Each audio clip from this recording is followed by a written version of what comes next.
I've also been on other shows with people who are insecure, and their insecurity comes across in different ways, in maybe weird ways, and they're trying to figure it out. I've been there.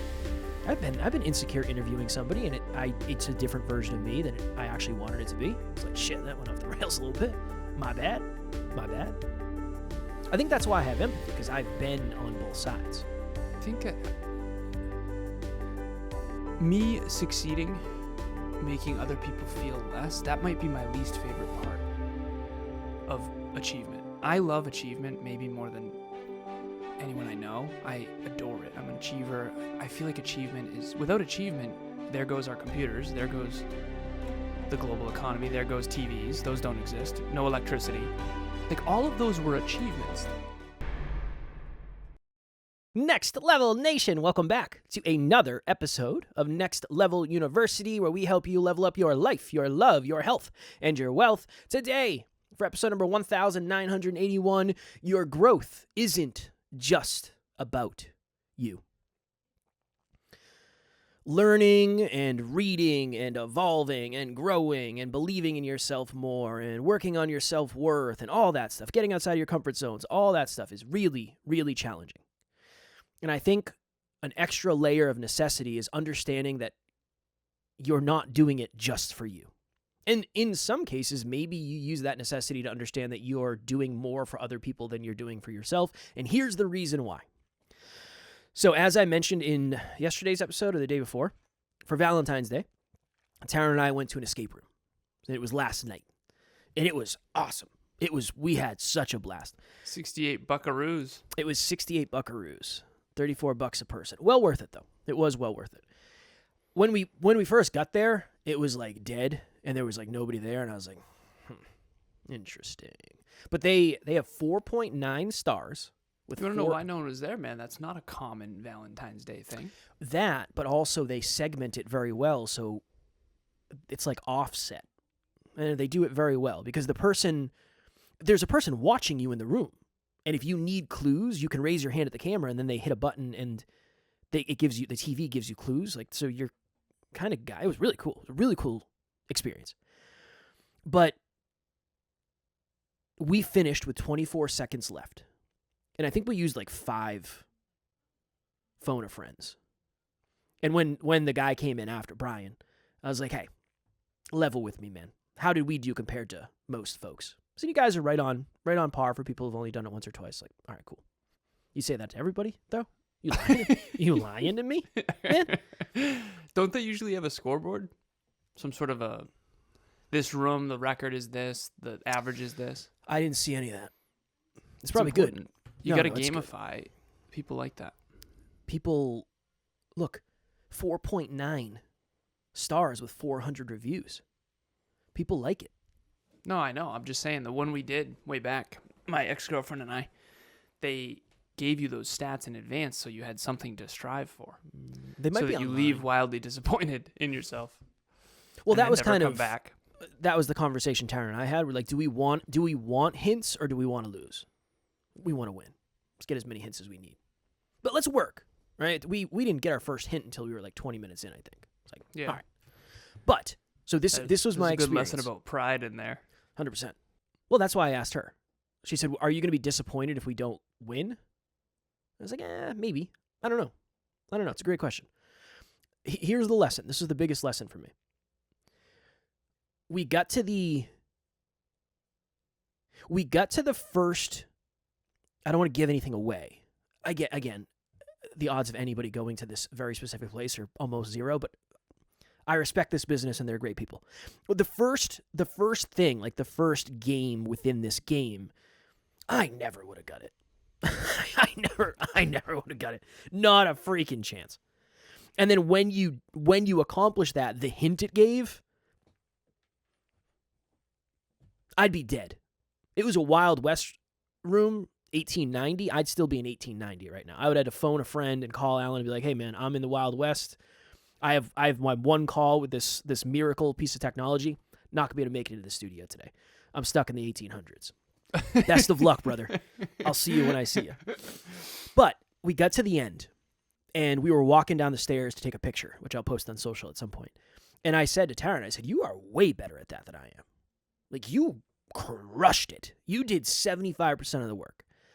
And I had this moment where the only reason I think I was really able to actually give that is because of all the work I've done. All the work I've done on me and my self-belief and my self-worth and trying to balance ego and humility and all that. And I think that right there is a really good example of one of the huge benefits of self-improvement that just almost seems invisible. She did a really good job.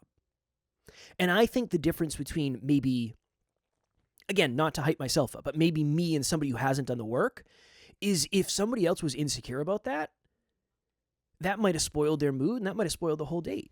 Yeah. And I was it was like, we were high-fiving and I was like, babe, you're like really good at this. You're crushing it. I'd be dead. I'd be riding horses around doing gunfights. I just think that's one of the benefits of the work that almost nobody talks about. It's really hard to give away something that you don't have within yourself, especially sustainably. I mean, you can kind of do it for a short period of time, but I think in my past, I was that guy who I had a girlfriend who wanted to move across the country and chase her dreams, and I was so insecure I couldn't support it. I couldn't support it. There's almost nothing I wouldn't support Taryn in. Like, I can't imagine anything that I wouldn't support her in because I'm not afraid. I'm not insecure about it. And I just think there's something to that, and that's the beauty of the work. You're going to get so many benefits. You're going to get so many benefits. But the people around you are going to get some benefits too. If you have children, if you have a partner, if you have a spouse, whatever it is, your friends, those are the people that are going to get as many benefits as you are. And then it becomes a deeper question of, well, do those people deserve the benefits? That's a completely different episode. But that was a really cool lesson for me. And it was a really good reminder of, yeah, some days this sucks. And looking in these mirrors and all this stuff kind of blows. It does. But moments like that where you catch yourself, like, I don't know, 10 years ago, would I have had the same reaction? Probably not. No, I probably would have been insecure about my intelligence. Or like, I'm supposed to be the man. I'm supposed to be the one to get us out of the rooms. Like, I don't know. How much of that is just downloaded from mainstream and all that? So yeah, that was my thought for today's episode. When you were talking, what came up for me is this idea of shame. And so if Taryn is better than Kevin at escape rooms, what does that mean about Kevin? He's a loser. A big fucking loser. Well, so let's say that's his inner narrative. It's not. Everybody was thinking it, so I figured I'd just throw it out there. Well, here's the deal. If you actually thought that, then you probably wouldn't be able to celebrate her. 100%. Yeah, 100%. Which is a really shitty thing, in my opinion. I aspire to live in a world where everybody can celebrate everybody for their greatness. I think that's really something that I think as a kid I was so naive. I thought achievement was awesome. And it's so interesting too, when you're a kid and you win the soccer game or you win the championship and you bring home a trophy and you have awards on your background and it's like celebrated. And then as an adult, people are just like, shut the fuck up, man. Yeah. Like, congratulations, right? You got the President's Award, you got straight A's in high school. And it's, why isn't that awesome? Like, on what planet would that not be awesome to get straight A's in high school? It's like the coolest fucking thing ever. But again, I love achievement. Yeah. I was going to say, my definition of cool and your definition of cool are two slightly different things. Why isn't it cool? Why isn't it cool? Because it doesn't align with the core values of the vast majority of people, so you'll kind of always be an outsider in most rooms. That's one piece. Second piece is... Have they just convinced themselves that being smart doesn't matter? Or? No, I just think it's... a core... It's like a core value thing. I think the other piece is like... Oh yeah, I was the not that big of a deal, but I was the captain of the football team in high school. It's like, dude, that was 20 years ago. You need to get a fucking life. You know what I mean? Yeah, Like that was 20 years ago. This is I know I'm not saying it's the same thing, but I think maybe some people think of it that way. Like if you were working at NASA, like launching shuttles into space, I think people would think it was cool. You know? working at NASA is cool, but getting straight A's in high school, which is required to work at NASA, isn't cool. It's the process versus the result. I think the process, nobody really cares that much about the process. They care about the result. That's why so many people, unfortunately, aren't successful at their endeavors, because they love the result and then they realize that the process is like 99% of it. It's like, oh, this sucks. Oh, this sucks. Wait, I have to do this for how long? About a decade. Fuck that.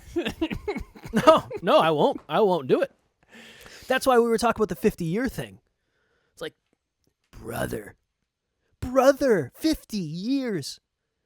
That is my life plus half almost. Like I can't imagine doing something for that long. I'm going to do this for as long as humanly possible. So I'm not saying that, but it's just a long process.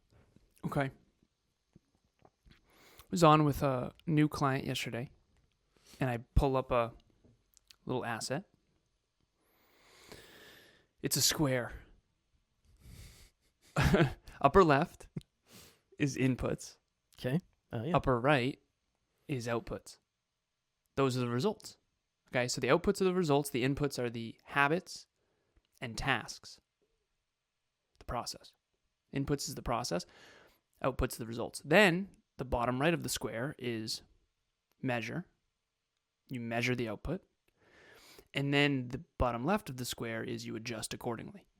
So you do a thing, and then you get an output, you get a result, and then you measure the result, and then you adjust your input based on whether or not the measurement is working or not. It's called systems thinking. The problem, I think, and I'm going to bring this back to the original point of the episode as well. I think the problem is the results that we want in life are actually a byproduct of a different result. Let me give you an example. So the result that I wanted was straight A's in high school to get the President's Award. Okay. The byproduct of getting straight A's in high school is you get to get into whatever college you want within reason. I got into an Ivy League school, Tufts. Okay, okay, why does that matter? Well, if you get into an Ivy League school, you have more opportunities to get whatever job you want within reason. Not whatever job, but you know what I'm saying. You have a higher probability of getting the job you want. Okay, well, why does that matter? Well, now you have choices. If you can work wherever you want to work, now you can design your own life. Whereas if you decide, okay, well, I don't really care about straight A's. Well, I guess I don't really care about going to college. Well, I guess I don't really care about where I work. Well, I guess I don't really care. Well, now you're fucked because now you can't choose what you want to do with your life. Start a podcast. You can start a podcast. But and again, I know how arrogant this will seem, but I'm working hard on having the courage to care about that a little bit less because I need to be myself. I could probably work at NASA. I'm certain I could work at NASA if I really wanted to. I had an interview at SpaceX, actually, that I canceled for family reasons. Isn't that awesome to have opportunities and to be able to have that choice? Because yeah, but it's just the process. It's not worth it for people. Yeah, it's just not worth it. Or it doesn't seem realistic. I told Alan today I weighed in at 179.9. I'm down 10 pounds from where I started. Doesn't look like it at all. Either. It's like, shit. It'll cross a chasm where it's I sure hope so. I've been waking up. It always does. Wishing There's on a always penny. like a day where it's like an orchid that dies and blooms and dies on the same day. In any cut or bulk, all of a sudden there's a line of demarcation where, oh my God, am I jacked? And then after that you feel frail forever. I don't. That's a you thing. Okay. I don't feel frail. I'm used to that. It's different. When I cross Yeah, when I cross a chasm, when it comes to a bulk, it's like, now we're fat. Yeah, that. Cool, Okay. cool. Yeah. So I have the opposite with that. I'm on my way. Hello, NLU listener. Thank you, as always, for listening to Next Level University. Real quick, I just want to jump in and let you know about the Next Level Dreamliner. This is a journal that I use every single day. Achieve your dreams 90 days at a time. It breaks down your dreams into goals, milestones, and daily habits. We hope you enjoy it. The link will be in the show notes. But I'll be honest, it sucks. But in 10 pounds, when I can take my shirt off and have a six-pack, it will be worth it. It'll be cool. But what will that actually get you? Because that's the point I'm trying to make is you don't want a six-pack. You want what a six-pack will get you, which is a feeling. You'll feel good about yourself. You'll feel cool. You'll have more social status. You'll have more influence. I think it's that. It's all that. You'll this feel is the comfortable brand. in your own skin. This is the brand, Next Level. My word for this year was elite. I have not been a elite physical performer, so I want to do better with that. That's one for sure. The other thing is Taryn was going through my phone last night because we took a picture at the escape room, and she pulled up a picture of me. It's like a throwback picture, and she goes, "Is this your Tinder picture? You out there fishing for women?" I said, "No, I screenshotted that because that's like what I aspire to. Like, I'm really trying to get back to that. I'm 35. I kind of want to turn back the clock on, like, yeah, as you get older, it gets harder. I do agree. I think that's true. I do think that's fundamentally true. Yeah. But I don't think there's any reason I can't look like I did when I was 28 or 29. I'm not going to look like bodybuilding Kev because I'm not willing to do that. But I think if I dial it in, I can get back pretty close to where I was. So what you really want underneath all of that is to prove to yourself that you can do this and that you can reach a new level. And I think that, okay, what comes with, let's say you get into the best shape of your life. It's not the six-pack that matters. What matters is you now are the type of man who feels worthy of and capable of being elite. And I think that to bring this back to the original point of the episode, if you are elite, you'll be able to compliment everyone else in shape. You'll have the confidence to give credit where it's due. Because when you are abundant inside, you're able to give so much. You can give so much. I don't have to, Kev's getting in good shape, so, I feel fucking insecure on the mic with him. Like, I do have empathy, but I struggle a lot with this. Kevin winning means I'm losing. I have a really fucking hard time with that. It's not true. Like, you succeeding doesn't make me any less. But it might make you feel less. Not you, the collective you. I have a lot of empathy. I mean, I understand. When you don't have, that's the point of this episode. If you're somebody who struggles with self-belief, it might be really hard to congratulate someone on their belief that they have in themselves because it highlights what you desire but might not have yet. I think me succeeding, making other people feel less, that might be my least favorite part of achievement. I love achievement maybe more than anyone I know. I adore it. I'm an achiever. I feel like achievement is, without achievement, there goes our computers, there goes the global economy, there goes TVs. Those don't exist. No electricity. Like, all of those were achievements. Your iPhone that you love every day was an achievement. That was someone else's achievement. Mm-hmm. Yeah. And everything we love in life is the byproduct of someone having the belief to achieve something great. And so my least favorite part about achievement, for any achievers out there, you're all dream chasers. You want to achieve your goals and dreams. I now know that it's impossible to achieve your goals and dreams without making some people feel less than.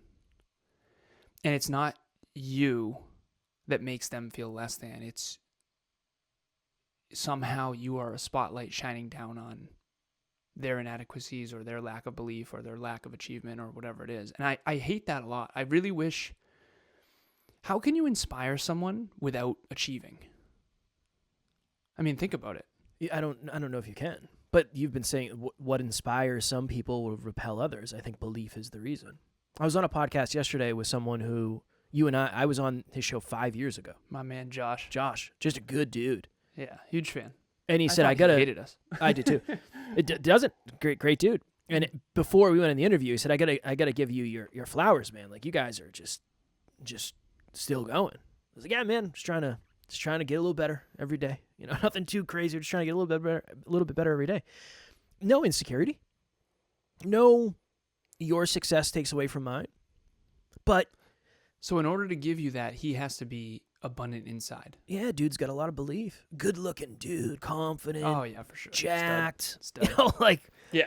but again, even me saying all those things doesn't mean he actually has belief. Right? I was jacked think and he in really does, good though? shape. Yeah. It comes across in the way that he handles himself, right? But I've also been on other shows with people who are insecure, and their insecurity comes across in different ways, in maybe weird ways, and they're trying to figure it out. But I've been there. I've been insecure interviewing somebody, and it's a different version of me than I actually wanted it to be. It's like, shit, that went off the rails a little bit. My bad. I think that's why I have empathy, because I've been on both sides. You know, I think what's the difference between empathy and sympathy? Like, sympathy, I think it's like you feel bad for someone. Empathy, you put yourself in their shoes. When you aren't... Emilia was crushing a workout recently, and she was really insecure about how far ahead she was than me. She was leading, I was struggling. And I am doing more than I've ever done in terms of weight with the frequency... Jesus. The frequency, intensity, density, and duration of my lifts lately have been 45 minutes of just pure mayhem. And she saw that I was struggling, and she was crushing it. And she was ahead of me, so she was moving ahead of me, and she got insecure about it. And I said, sweetheart, no. If anything, number one, the weights don't get hurt, so I'm taking out all my stuff on these weights. So don't internalize that. She's like, well, I need reassurance, because in the past, whenever I was better than people at sports, it would hurt my relationships. And I could see that. I said, sweetheart, that will never happen with me. I want you to be better than me. That would inspire and motivate me. I'm like pumped when you're better than me. That motivates me. You don't have to worry about that shit with me. If anything, I'm annoyed that you're interrupting me. Focus the fuck up. You know, like, get after it. What are we doing here, right? So, but she's not used to that, because in the past when she played soccer, she was really good. And whenever she was significantly better than other people, because I've never met someone who gets better at things quicker than Emilia Smith. They would get really catty or whatever. And it's unfortunate, because my question for you is, if you don't have self-belief and you can't give credit where it's due, let's say there was a version of Kev that couldn't give Taryn that in the escape room. Would you have shame around that? I don't think I would have the awareness to, no. So you wouldn't consciously have shame, because I'd feel bad. I would feel bad about me probably, and it would manifest in ways, and my relationship would not succeed most likely. Taryn would not be treated as well. She wouldn't be as supported. She wouldn't be as lifted. I wouldn't be nearly as good of a partner. I'm certain of that. I couldn't. How could I? In conscious couples, when people say they want a better relationship, it always starts with your own internal abundance. Like, how do you become the type of man or woman that wants to see them flourish regardless of yourself? Now, obviously, and this comes back to unconditional love and all that kind of stuff. So shame is a deeply painful emotion that arises from the perception of having done something wrong, dishonorable, or socially unacceptable. It would be dishonorable for Kev to not give Taryn credit there. It would. And honestly, I'm not convinced that you shouldn't be ashamed of that. I wouldn't shame you, because I don't think shame-based anything is good. I think shame-based stuff is actually part of the biggest problem in the world, honestly. That's why I can't stand bullies. But I'm not convinced that you shouldn't feel bad about that. Like, if you were to not give her that, I would consider you a worse partner for sure. Same. But I don't know if I would if I didn't have the awareness. Like, I didn't think I was a bad partner when I stopped my ex-girlfriend from wanting to move across the country. What do you think I had reasons. Now? I think I probably should have communicated. I probably should have said, look, I just got my dream job like a couple of years ago. I thought I was going to be a wild fucking failure. I'm not ready to pack up and move across the country on a whim. If that's your thing and if that's your journey and that's what you're supposed to do, then unfortunately I think you're probably going to be better off without me, and we're probably going to have to go our separate ways. That's the humility, courage, and vulnerability. But at the time, yeah, I isn't need that you. interesting how I need at you. the time You're my everything. Yeah, exactly. Yeah, so you So much. unconsciously. Yeah. You're my everything so much where it's like I'd rather you have nothing without me. Just not conscious. I wasn't trying to be that. I wasn't trying to be toxic. It wasn't that. It was just like I can't imagine losing you. I can't imagine losing you and then life being good again. You know?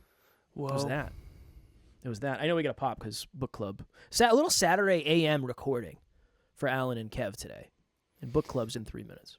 If you want to be a great partner and a great person, you're going to have to cultivate your own self-belief and your own abundance. Yeah, you're going to have to, you can't give away what you don't have. Like if you don't love yourself, you can't be pumped for Kev. Yep. Yeah, you really do have to.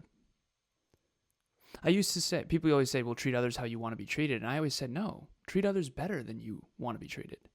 But that's a dangerous game, it turns out, in hindsight, because basically I surrounded myself with people that I treated them better than they treated me. And Emilia's illuminated a lot of that for me. She's like, Alan, there's very few people who are giving as much as you are in your life. And you need to kind of realize that. Because they're not capable of giving the same amount that you're capable of giving, because you've cultivated a lot more within yourself than they have, and she's doing the inner work and all this kind of stuff. So, but that's one thing that I don't think you can't see how much, if I'm giving to Kev, it's because I have so much in here to give. If I was scarce, I would have to go in a bubble and resource myself. I couldn't give to you or to the listener take from somebody else. Well, so be careful of the, feeders and bleeders. Be careful of the bleeders, because they're going to take from you without even knowing they're doing that. And then blame you for it. I mean, holy shit, right? Unfortunately. If you want to be a better partner, be a better person. They're connected. Become a better person. Yeah. Yeah. If you want to become a better partner, become a better person. Because it's your skills, your competencies, it's your emotional understanding. It's all of that stuff. Right? That is it at the end of the day. So a little extra necessity for all of us if you're getting the February blues because growth is hard. It's not just about you. And I'm not saying you think it is, but it will also carry on and be a domino effect for essentially every person you ever come in contact with. I know that's a little heavy, but I think that's how it is. All right, cool. As always, we love you. We appreciate you. Grateful for each and every one of you. And at NLU, we don't have fans. We have family. We will talk to you all tomorrow. Keep it next level. Next Level Nation.